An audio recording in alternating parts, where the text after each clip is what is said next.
சாய்ராம் சாய்ராம். ஷீரடி சாய்பாபாவின் சச்சரிதம் அத்தியாயம் 5 பகுதி 6. பாபா பகற்பொழுதில் தமது அடியவர்களால் சூழப்பட்டிருந்தார். இரவில் உதிர்ந்து கொட்டும் ஒரு பழைய மசூதியில் படுத்தார்.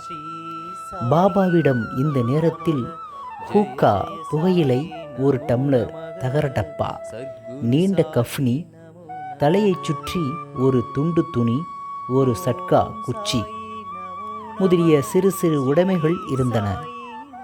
இவைகளையெல்லாம் பாபா எப்போதும் வைத்திருந்தார். தலையிலுள்ள அச்சிறு துணி நன்கு முறுக்கப்பட்ட முடியைப் போல் இடது காதிலிருந்து முதுகில் தொங்கியது. இது பல வாரங்களாக துவைக்கப்படாதது. அவர் எவ்வித பூட்ஸோ காலணியோ அணியவில்லை. நாட்களின் பெரும் பகுதிக்கு ஒரு சாக்கு துணியே அவரின் ஆசனமாகும். ஒரு கௌபீனத்தை அவர் அணிந்திருந்தார். குளிரை விரட்ட எப்போதும் துணியின் புனித நெருப்பில் முன்னால் இடது கையை மரக்கட்டை பிடியின் மீது வைத்தவாறு தெற்கு நோக்கி அமர்ந்திருந்தார். அந்த துணியில் அகங்காரம், ஆசைகள், எல்லாவித எண்ணங்கள் ஆகியவற்றை காணிக்கையாக போட்டார். எப்போதும் அல்லாஹ் மாலிக், கடவுளே ஒரே உரிமையாளர் என்று கூறினார். எல்லா பக்தர்களும் வந்து அவரை தரிசித்ததும் அவர் அமர்ந்திருந்ததுமான மசூதியானது 2 அறைகளின் அளவே இருக்கும். 1912க்கு பிறகு ஒரு மாற்றம் நிகழ்ந்தது. பழைய மசூதி பழுது பார்க்கப்பட்டு ஒரு தாழ்வாரம் எழுப்பப்பட்டது. இம்மசூதிக்கு பாபா தங்க வருவதற்கு முன் தஹியா என்ற இடத்தில் முஸ்லிம் ஞானியரின் இருப்பிடம் வசித்து வந்தார்.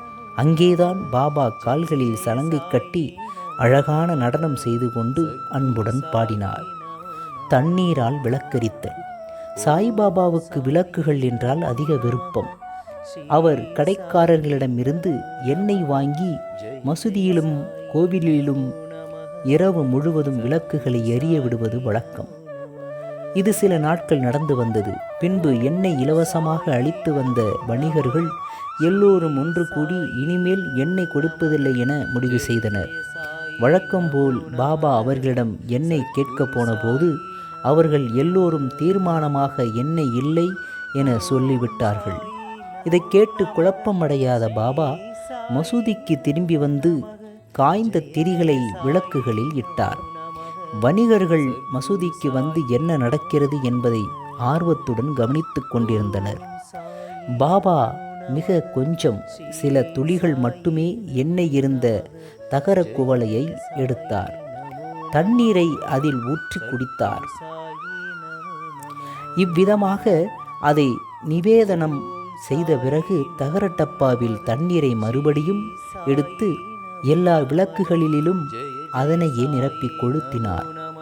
வணிகர்களுக்கு ஆச்சரியத்தையும் பயத்தையும் விளைவிக்கும்படியாக விளக்குகள் எரியத் தொடங்கின. இரவு முழுவதும் எரிந்து கொண்டிருந்தன. வணிகர்கள் தங்கள் செய்கைக்கு மனம் வருந்தி பாபாவிடம் மன்னிப்பு கேட்டுக்கொண்டனர். பாபா அவர்களை மன்னித்து எதிர்காலத்தில் அதிக உண்மை உள்ளவர்களாக இருக்கும்படி கேட்டுக்கொண்டார். ஸ்ரீ சாயை பணிக. அனைவருக்கும் சாந்தி நிலவட்டும். சாய்ராம் சாய்ராம். நன்றி, வணக்கம். This video sponsored by BuyMode shopping app.